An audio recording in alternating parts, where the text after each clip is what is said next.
வந்தே மாதரம் குறித்த சர்ச்சைகள் நாடாளுமன்றத்தில் விவாதிக்கப்பட வேண்டும் என்று இந்திய கம்யூனிஸ்ட் கட்சியின் மாநில செயலாளர் மு. வீரபாண்டியன் வலியுறுத்தியுள்ளார். சென்னை வண்ணாரப்பேட்டையில் செய்தியாளர்களை சந்தித்த அவர், RSS மற்றும் பாஜகவை கொள்கை ரீதியாக சமரசமின்றி எதிர்ப்பதும் அவர்களை வீழ்த்த போராடுவதுமே தங்களின் முடிவு என்று கூறினார். தமிழகத்தில் தமிழ்தாய் வாழ்த்துக்குத்தான் முன்னுரிமை அளிக்கப்பட வேண்டும் என்று கூறிய வீரபாண்டியன், வந்தே மாதரம் குறித்த சர்ச்சைகள் நாடாளுமன்றத்தில் விவாதிக்கப்பட வேண்டும் என வலியுறுத்தினார். இந்திய நாடு அமைந்திருக்கிறது. மொழி வழி என்பது பெரும் இழைகள் இருக்கிறது, பிழைகள் இருக்கிறது, சர்ச்சைகள் இருக்கிறது. இது குறித்து நாடாளுமன்றத்தில் விவாதிக்க வேண்டும். அது குறிப்பிட்ட சிறுபான்மை மத மக்களை கடந்து செல்வதாக இருக்கிறது. அது ஏற்புடையதல்ல.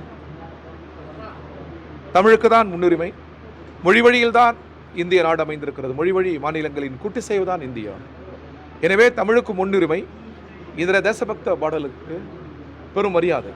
இதான் எங்கள் நிலை.